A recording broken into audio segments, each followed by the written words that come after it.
안녕하세요. 북친의 서재입니다. 나치즘에 경도된 어린아이가 망상 속 히틀러를 친구 삼아 연신 하일 히틀러를 외치는 영화를 보는 일은 조마조마합니다. 홀로코스트의 비극은 희화화되기엔 너무도 끔찍한 인류사의 비극이 아니던가요? 게다가 나치즘에 열광하는 독일인의 모습을 비틀즈의 명곡 I wanna hold your hand에 이어붙인 장면은 우리의 허를 찌릅니다.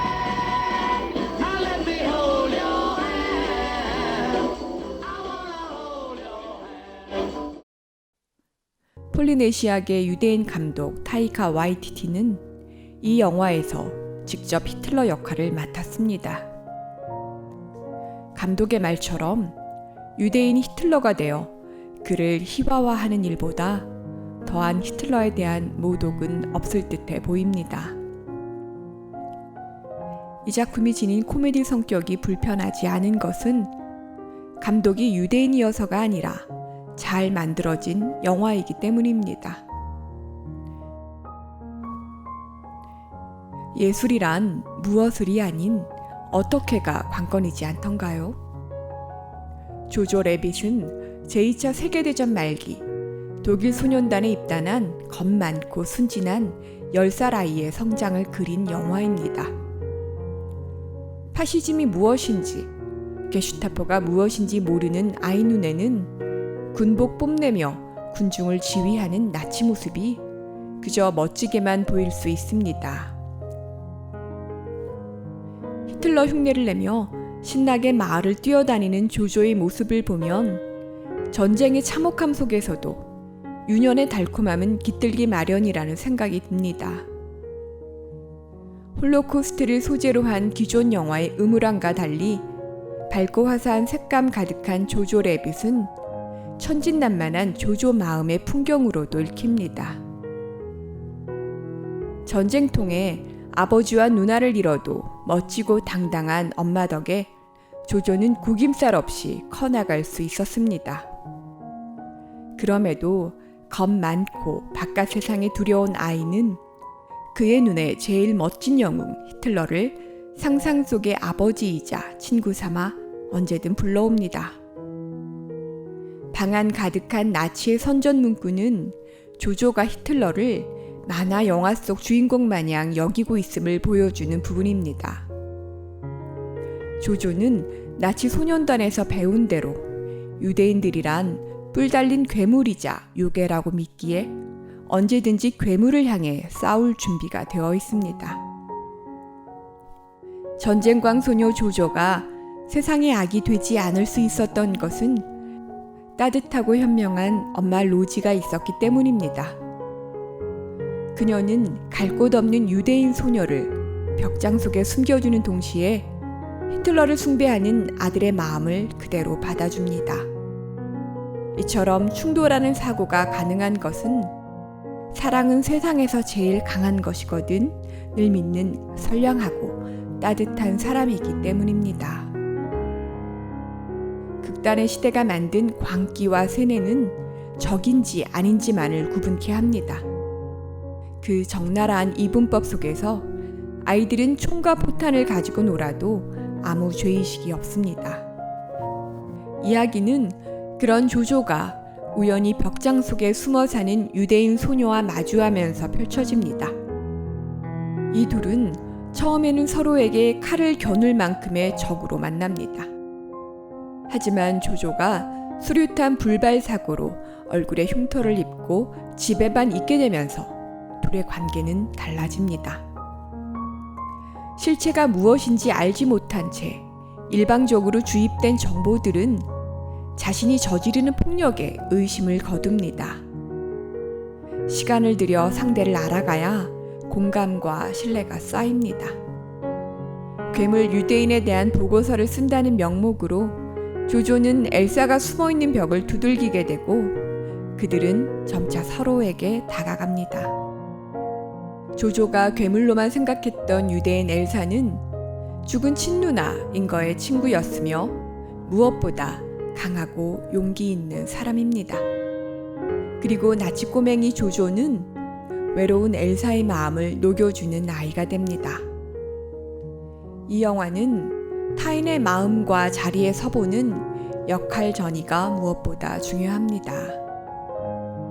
아빠 없이 홀로 조조를 키워야 하는 엄마는 얼굴에 검댕 숯을 묻히고 아빠와 남편으로 변신하고, 유대 소녀 엘사는 조조 누나 인거로, 조조는 엘사 약혼자 네이선이 됩니다.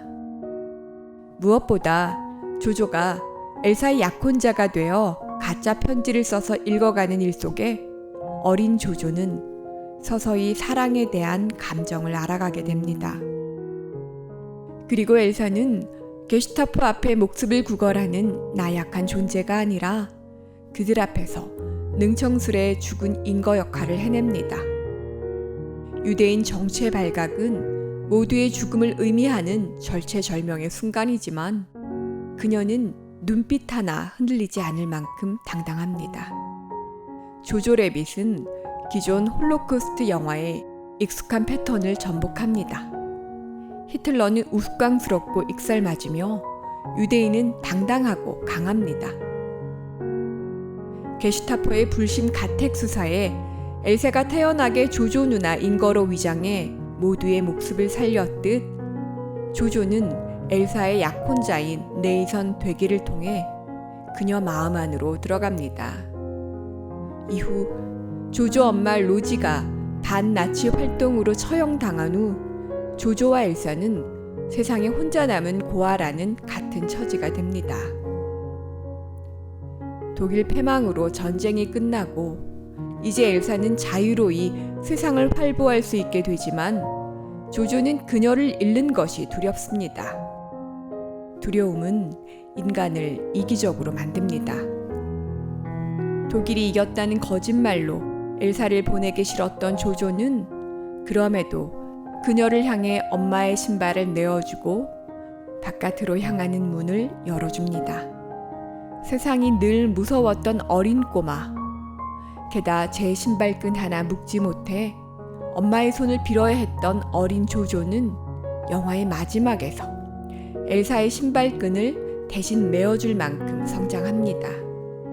그리고 겁 많은 자신을 지켜주었던 상상 속 히틀러를 발로 뻥차 버립니다. 이별과 죽음을 통한 고통과 상실을 경험한 조조는 더 이상 거짓 상상이 필요 없습니다. 그리고 엘사의 정체를 눈감아주고 조조의 목숨을 지켜준 소년병 캠프 장교의 선한 의지는 조조를 한층 더 성숙하게 합니다. 죽음 앞에서도 자신의 신념을 지키고 제 할 일을 의연히 행하는 이들은 진짜 어른입니다. 성장한다는 것은 겪어보지 못하고 보지 못한 것들에 마음을 내어주는 공감 능력은 아닐까요? 이 영화에서 주요한 모티프로 다루어진 타인 되기는 타자의 마음과 입장에 서보는 것이며 그 속에서 독단과 편견은 움트기 어렵습니다. 타자와 내가 그리 다르지 않은 존재라는 사실의 확인은 차별과 증오심을 밀어낼 것입니다. 영화의 마지막, 마치 거울을 마주한 듯 유대인 소녀와 독일인 소년이 마주보며 추는 춤은 그들의 자리가 얼마나 가까운지를 말해줍니다. 지금 전 세계 각지 학살 현장에서 자라나는 증오심은 누군가에 의해 만들어진 감정임을 기억해야 합니다.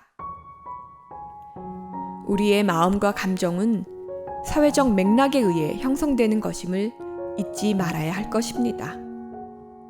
파시즘의 광기를 익살과 유머로 빗은 이 영화는 그래서 거북함 대신 신선한 충격을 줍니다. 미학이란 그렇게 완고해 보이는 세상의 틈을 벌려놓는 통증 없는 아픔이지 않던가요? 감사합니다.